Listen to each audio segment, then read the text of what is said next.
Mr. Dark Whispers. Imagine this. You wake up one day, and your entire past is gone. Not forgotten, but erased. Your home, your family, your very marriage everyone says they never existed.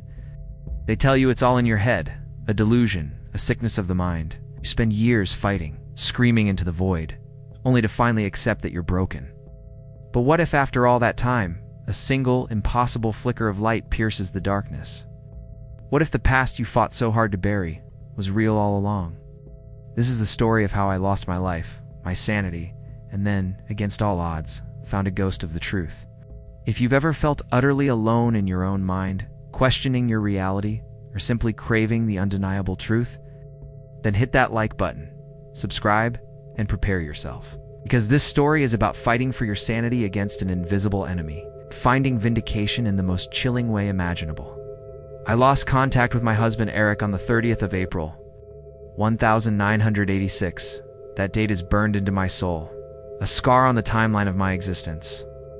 We were supposed to fly out for a vacation in Europe, a long-anticipated escape, a romantic adventure. While both of us were living in Brookmoor, South Carolina at the time, I was visiting Eric's mother, a sweet woman with a sharp wit, before our trip. Eric stayed behind to tie up some loose ends at home, paperwork, last-minute packing. We agreed to meet up at the airport on the 3rd of May for our flight. A simple plan, a clear rendezvous. Thing is, Eric never showed up. First, I tried calling him time and time again, my fingers trembling as I dialed the familiar number. To no avail. The line was dead, disconnected. A cold dread started to prickle at the edges of my optimism. I didn't think of calling the neighbors. Not then. I was too wrapped up in my own growing panic. I figure now, with the chilling clarity of hindsight, I should have tried calling. Maybe, just maybe, I could have gotten a hold of someone. Maybe someone could have told me something. Instead, there I stood at the airport, a solitary figure amidst the bustling crowds, ticket clutched tight in my hand, luggage beside me, trying to ignore the sinking feeling in my chest. It felt like a growing cavity, a black hole threatening to swallow me whole. With trembling fingers, I walked to the ticket counter, fully intending to cancel the trip and desperately ask about a refund. But the attendant, a young woman with a tired smile, upon seeing my name on the ticket, blinked and said, "Your husband left a message for you." The letter. It was short, warm, and oddly casual, written in Eric's familiar, slightly messy handwriting. He said there had been issues with the phone lines in Brookmoor, that he couldn't risk leaving while the service company was fiddling with the junction box right outside our home. He was worried the house might catch fire. It's a surge of protective concern, so typical of Eric, washed over me. He wrote that he couldn't wait to be hiking through Italy with me. The quiet, the olives, the wine, all of it just waiting for us. But for now, he begged me to go ahead without him. Our 2-week room reservation would fall through if I didn't check in. Since it had been done through a spotty travel agency, non-stop customer service was unfortunately out of the question. I wasn't able to call in to let them know. We would be arriving a bit later than agreed upon. He ended the letter saying he'd catch up with me soon, that he loved me more than anything, said the airport was the only place he could be sure to reach me. While rather unusual, the circumstances seemed plausible enough, especially for Eric, who could be a little eccentric. I had no doubts about my husband's message. I didn't question it, not then. But I now think I accepted it too fast, too readily, eager to believe the best. I was certain that my husband wrote it. Every word felt like him. I left his flight ticket behind the counter and boarded the plane alone. The word echoed in my mind, a chilling whisper. Alone. I waited in Europe. Waited and waited. Days passed, and weeks, nothing. No messages, no calls, nothing. The quiet stretched a deafening void where his presence should have been. I was furious. Simmering, righteous rage started to boil in my veins. I thought, asterisk son of a bitch left me on my own in Europe to what? Tend to our house? Sure, fuck him, asterisk. I thought, the bitterness a hot taste in my mouth. Asterisk, you think you know someone, you share a life, a future, and then they pull this shit. Unheard of, disgusting asterisk, but the nightmare wasn't over, not by a long shot. It had only just begun. Since I married into the US, I had a green card, or so I thought. a small, laminated piece of plastic that had meant security, belonging. When I tried to return to the States, everything became a bureaucratic hell. For some reason, my green card had been revoked. The consulate wouldn't say why, just a blank, unhelpful stare. I tried applying for a returning resident visa, but it was denied, again and again. Each rejection was a punch to the gut, a cold, hard slap of disbelief. The U.S. Embassy was no help, just a labyrinth of forms and unfeeling officials. Years passed, a decade, slow agonizing back and forth with the embassy in Bratislava, where I'd gone back to live with my family, jobless, broken, a ghost in my own life. They finally, after what felt like an eternity, gave me an answer that didn't just explain my predicament, but shattered my very identity. "The information you have given us," the official said, her voice monotone, devoid of empathy, "is doctored." As in, fake? My mind reeled. Fake. No bank accounts registered in your or your husband's name. My blood ran cold. What? No house? No properties? My breath hitched. The house Eric and I had bought, the one in Brookmoor, the one he was supposedly protecting from a fire. While documentation existed of you being wed to an Eric Morgan, no proof of you ever entering the United States existed. My jaw dropped. I was there. I lived there. Every memory, every day, every moment was real to me. The embassy, in their bureaucratic efficiency, asked around. They did their due diligence. No one at my old job remembered me. Not a single colleague, not a single friendly face. It was as if I had never worked there, never existed. And when they got into contact with Eric's alleged mother, the sweet woman I had just visited before our trip, she claimed she never had a son. My and my husband's existence utterly erased from American soil. My family, my own flesh and blood, were aware of Eric, but only because I had photos in my wallet to prove it. Faded snapshots of us laughing, embracing. I swore they met him at the wedding, that they danced with us, celebrated our union. But they looked at me with pity, with concern, and insisted that they never attended one. They smiled, gently, apologetically, and said, "Honey, you must be mistaken. We would never miss your wedding." And then came the most disturbing revelation of all, the one that truly cracked the foundations of my reality. There was no town called Brookmoor in South Carolina. The embassy official's words, calm and definitive, felt like a judgment. Not on any record, not in any archive, not on any map. What did they mean by that? Brookmoor was my home, my grand's house, passed down through generations. A small, unassuming town, full of character and quiet ghosts. I remembered its crooked streets, the faded charm of its old church, its quirky customs. It existed. I lived there, lived and loved there. Buried family there, didn't I? The embassy kept insisting, "You must be confusing it with somewhere else." Their voices were detached, professional, echoing with a chilling certainty. I showed them pictures.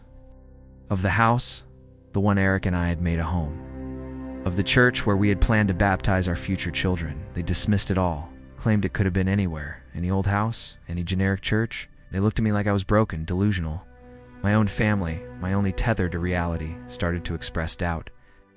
They insisted that no one in our family had ever owned property in South Carolina. It's not my grand, not anyone. This sent me into a pit of despair so black, so deep, I thought I'd never crawl out. My identity was in shambles, disintegrated into 1,000 unprovable fragments. Why would it disappear if it ever existed? Was I ever married? What are these memories I have, these vibrant, visceral recollections, if not real? Was I fabricating an entire life? I went into therapy for a couple of years, trying to unlearn my own memories of love, success, marriage. To sever the ties with a life that supposedly never was. I was rather quickly diagnosed with having persistent, complex confabulation, that I had produced elaborate, detailed, and enduring false memories without any intent to deceive. Likely due to a brain injury or some undiagnosable neurocognitive disorder I had developed. Mr. Brain scans, neurological tests, all normal. No tumors, no lesions, no discernible damage. I was sure something was profoundly wrong with me. Still, I was prescribed risperidone, a powerful antipsychotic, to potentially treat my ailment. So, I went on living my life, a hollow, numb existence, as if 15 years of it had never happened. Dead on the inside, a blank slate, carefully wiped clean. What happened if not that, would I so clearly remember? A few years ago, I decided to move to the US, this time on a work visa that was, miraculously, approved. My information finally checked out with US Customs. A different me, a new history. One rented a small apartment in Hardyville, South Carolina. The name itself felt vaguely familiar, a faint echo. The first time in years, I again felt a sense of familiarity, a subtle resonance that jolted me. In the allegedly fake memories I have, the ones the doctors called delusions. I remembered going with Eric to the annual Catfish Festival that would take place every September in Hardyville. After years of therapy, after years of trying to numb the insistent whispers of my past, I took a plunge, a tentative step into my fabricated past. I went for a drive. What I know about the Catfish Festival, having never been to Hardyville, according to all official records. I also remembered a small, decommissioned Argent lumber train close to City Hall, a quaint, rusty monument to a bygone era. I couldn't believe my eyes when it was actually there, parked on its silent tracks. A memory, vivid and warm, flashed through my mind. Eric and I, on our 7th anniversary, visiting the train. He had known how much I loved quirky, sentimental things, and since the train held the number 7, he felt it was really cute and thoughtful to bring me there. Even though it was just a rusty old train, to me, it oozed with sentimentality, a tangible piece of a love that supposedly never existed. For a second, just a fleeting, heart-stopping second, I felt like the memory became real, solidifying around me. Then, the cold grip of my therapy, the years of self-doubt, snapped me out of it. This is not real, I told myself, a desperate mantra. Asterisk, do not give in. You've made such progress. Dismissing these false memories of a life you never had. Asterisk, but what if it wasn't just a coincidence? I had to know. One last trip. One last drive. A final, desperate test of my sanity.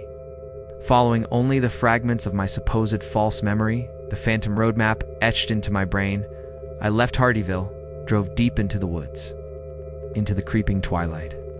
Acting on instinct, an alleged fake memory alone, everything I remembered as being on the road was there, albeit with a new coat of paint. As far as my dingy memory is concerned, the last time I was here was around 36 years ago.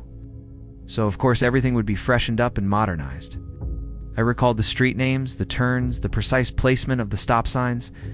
The way the light fell through the trees, I truly felt like I'd taken this road hundreds of times. My muscle memory guided me, my hands gripping the wheel tighter with each bend, as if the familiarity alone might will the town back into existence.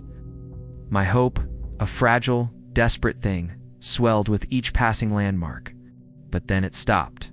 Abrupt. Cruel. When it came to an actual road of any kind leading to Brookmoor, there was none.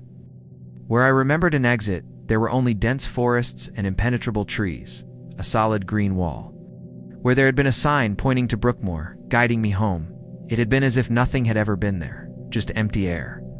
Where I knew you had to take a sharp right turn, the ground was overgrown, a tangle of brambles and thorny vines. I started laughing, hysterically, a wild, unhinged sound that echoed through the quiet woods. For a second there, just a second, I thought I may have been right about my memories. That everyone who ever told me otherwise had just forgotten, erased it from their memory. It was laughably unreal. This broke me. It truly broke me. One thing was everyone telling me it didn't exist. Their kind, pitying smiles, their diagnoses. But me actually seeing it with my own eyes, standing before that impenetrable wall of trees, confirming that 15 years of my life were fabricated, a cruel joke played by my own mind, and all that's left is just a 15-year void. There was a bus stop, a rusted railing, trees, everything but a road leading to the town I once knew. The forest swallowing everything whole. I stopped my car, my hands still clutching the steering wheel, were shaking uncontrollably. I got out, stumbled onto the gravel, staring into the thick, menacing wall of pine and vine. My stomach churned with nausea and dread, a sickening mix of despair and an almost primal fear. Was this the final proof? That I was insane? That my mind had spun an entire town, an entire life, out of nothing? No, I couldn't accept that. Not now. Not after all I had been through.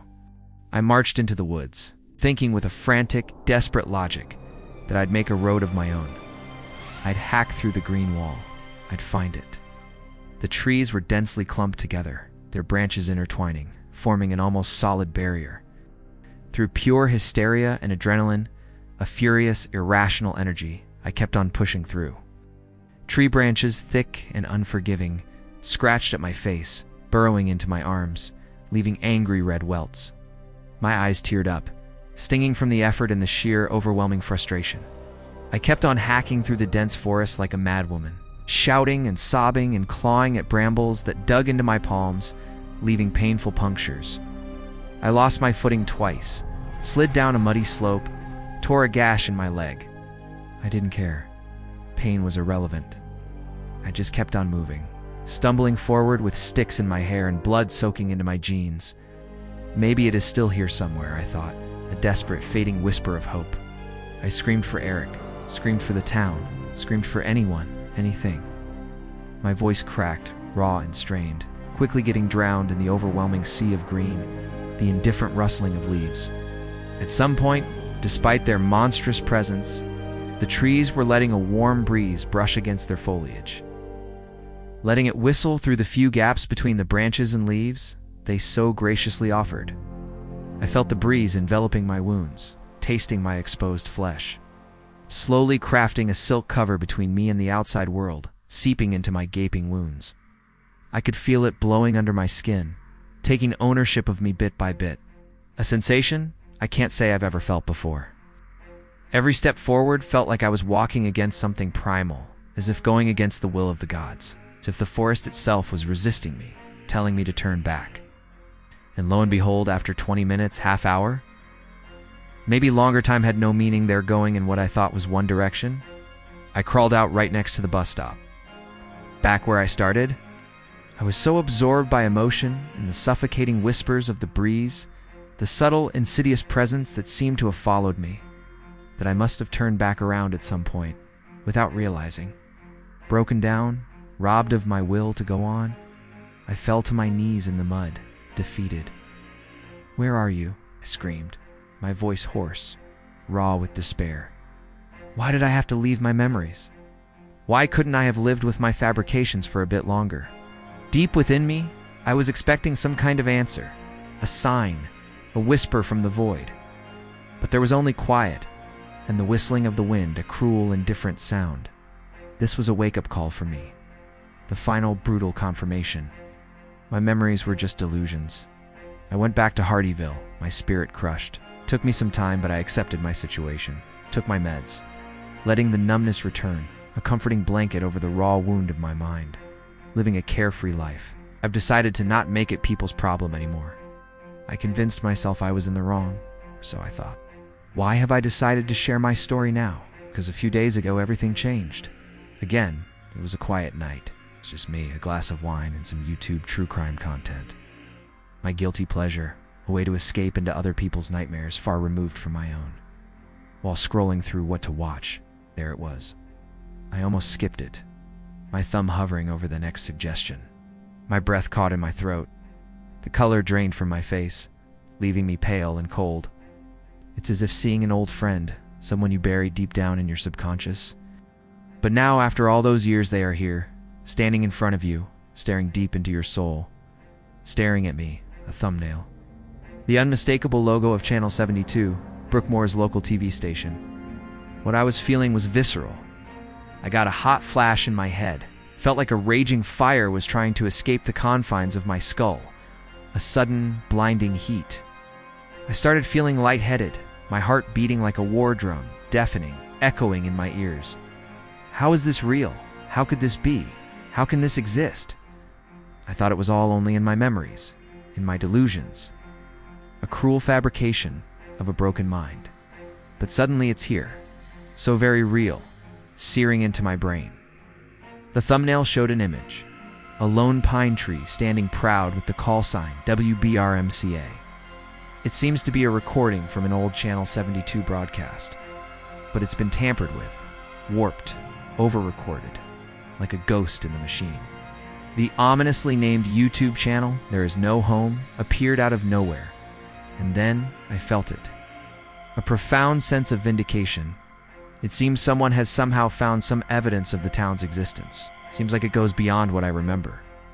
But I remember the names of the people from the list in what is called Tape 2, Forecast. My neighbors, townsfolk, friends. People I remembered. People I mourned. People who were supposedly figments of my imagination, now real, tangible. My mind is still racing about what this all means. The implications are staggering. I am sharing this in hope that one of you would perhaps remember. Maybe there's something that could lead me to Eric, or at least assure me of his and the town's existence. Because if a broadcast belonging to the supposedly non-existing town has been preserved, who knows how much else has been captured on these tapes that would, for once and for all, confirm the existence of Brookmoor and what happened to the town I so clearly remember. I'm finally sure that I'm not alone in my memories. I have, finally, after years of agonizing self-doubt, again the feeling that there is a home for me to come back to. The truth, when it finally comes, doesn't always bring peace. Sometimes it brings a whole new kind of terror that broadcast that single, impossible thumbnail. It wasn't just proof that Brookmoor existed. It was proof that something had gone to unimaginable lengths to erase it, and to erase me, to make me believe I was insane, to silence the truth. I clicked the video. Static crackled, a prelude to a nightmare. The warped images, the distorted voices.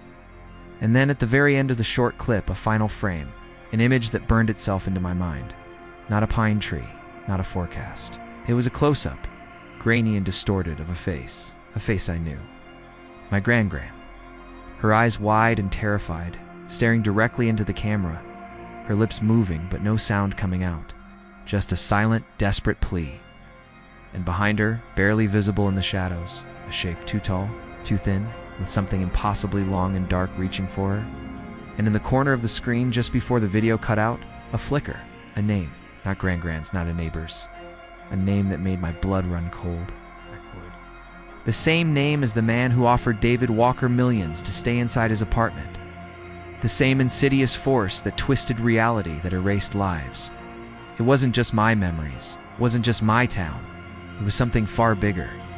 And it was watching. It was watching. They tried to break me. They tried to make me forget. They tried to convince me my life, my love, my home were all a delusion. But they failed. The truth always finds a way out. And now that I have it, now that I know I'm not alone, I won't rest. Brookmoor existed. Eric existed. Whatever they did, whatever Blackwood did, I will find out. This isn't just about my past anymore. It's about a future I intend to reclaim. If this story shook you, if it made you feel the sheer terror of having your reality questioned, smash that like button and tell us in the comments. What would you do if your entire life was erased? And of course, subscribe for more stories that will make you fight for the truth.